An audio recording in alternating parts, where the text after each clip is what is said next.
Hey folks, Dave here with a quick model making tip from Thunder Mesa Studio.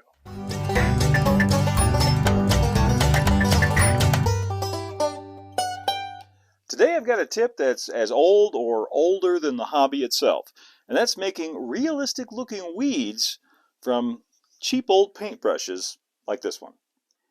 Now, it's my opinion that it's almost impossible to have too many weeds on a layout, even a desert layout like Thunder Mesa. So I've come up with some techniques for making a lot of weeds relatively quickly and easily. Yes, making weeds from old paintbrushes is nothing new, but if you'll indulge me for a few minutes, I'd like to show you my personal spin on it. Now, I picked these brushes up pretty cheap at my local home center. They're the made in China kind. Genuine hog's bristle, though, which is a nice size for O scale.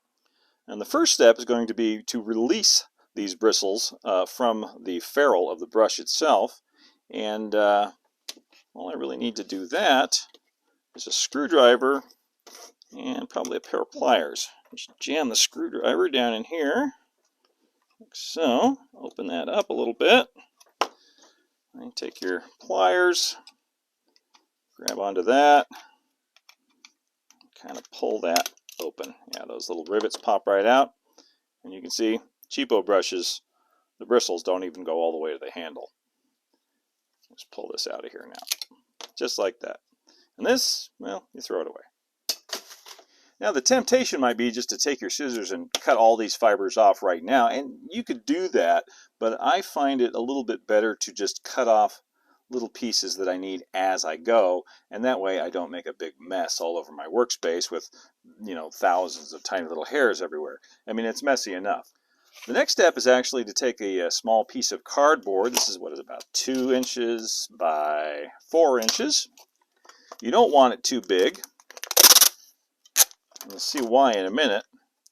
I'm going to take a piece of clear packaging tape and just put it right over the top. Then I'm going to take some white Elmer's glue and I'm going to put little dabs about, between 1/8 and 1/4 inch in diameter, little dabs of white glue. And you want to put these blobs about, 1/2 inch to 3/4 of an inch apart. Doesn't have to be too neat and tidy, but you don't want to do too many of them at once, because we're actually going to be using the drying time of the glue to our advantage. You don't want to just rush in and start cutting these and sticking them in there into the glue. Well, I'll show you why. I'll show you what happens. So if you try to do this while the glue is just fresh out of the bottle, and you put these down in there like that,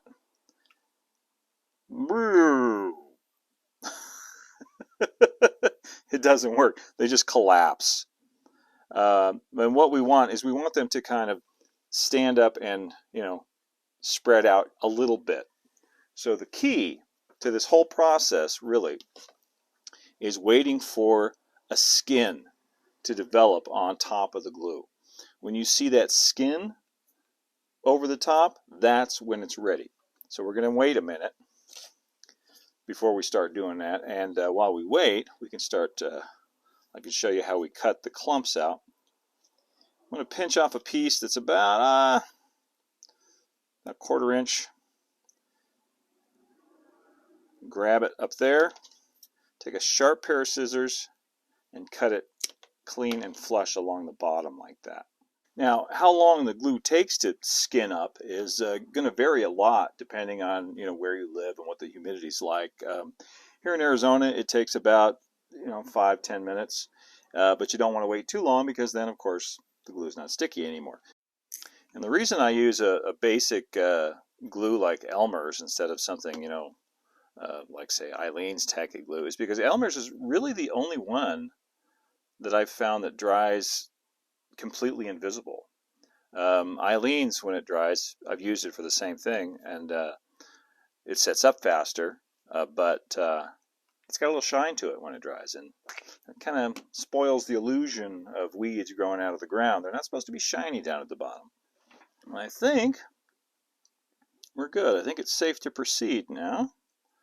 And it's a race against time. Take these and put it right down into that clump of glue and let go. Pinch off a little bit and into the glue. And we just go right down the line.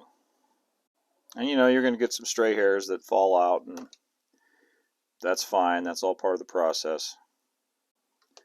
And it's actually one of the things that makes it look more natural.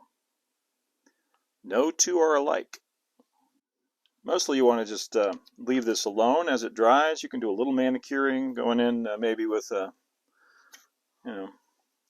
delicate instrument and kind of helping them stand up a little better as that glue sets up. But mostly just leave it alone. Come back when the glue dries. Now, the glue is just about dry on this. It's all set up. And if you're just modeling some dead weeds, you're done. I mean, those are perfect in the natural color for some dead weeds. But let me show you what I like to do. Get some spray color, different shades of green. This is some Montana colors Verde. And I'm just going to lightly mist over the top. Now say I want the look of new green grass coming up through older dead clumps, which you quite often see out in nature. Well, you don't want to put an even color on here. You just want to kind of lightly spray over the top, just like that. That's plenty right there. And you can see that that gives a very effective look. You know, the key to modeling nature realistically is variation. You can't have everything be all the same color, all the same texture, all the same size. Nature is filled with variety. Here are some I made earlier, and once the glue is dry, it's quite easy just to grab them, pop them right off of the sheet, just like that. Now these are ready to plant on the layout. Now to add these weeds to a scene, I'll just put some white glue in a little dish like this. Grab one with my tweezers. Get a little glue on the bottom and put it right over here. And we're off to the races. And it really is that simple. You know, you don't need to spend a fortune on scenic supplies to make a good-looking scene. Sometimes the best stuff is at your local hardware store or home center. And I encourage you to experiment with different kinds of brushes, different kinds of fibers, and different colors of paint to get that variety in nature that I was just talking about. I want to thank you all for watching this model making quick tip video. I hope you got a lot of good stuff out of it. Don't forget to hit like and subscribe if you want to see more. And if you really enjoy what we're doing here on the station, you can head on over to patreon.com like these nice folks did and show your support there.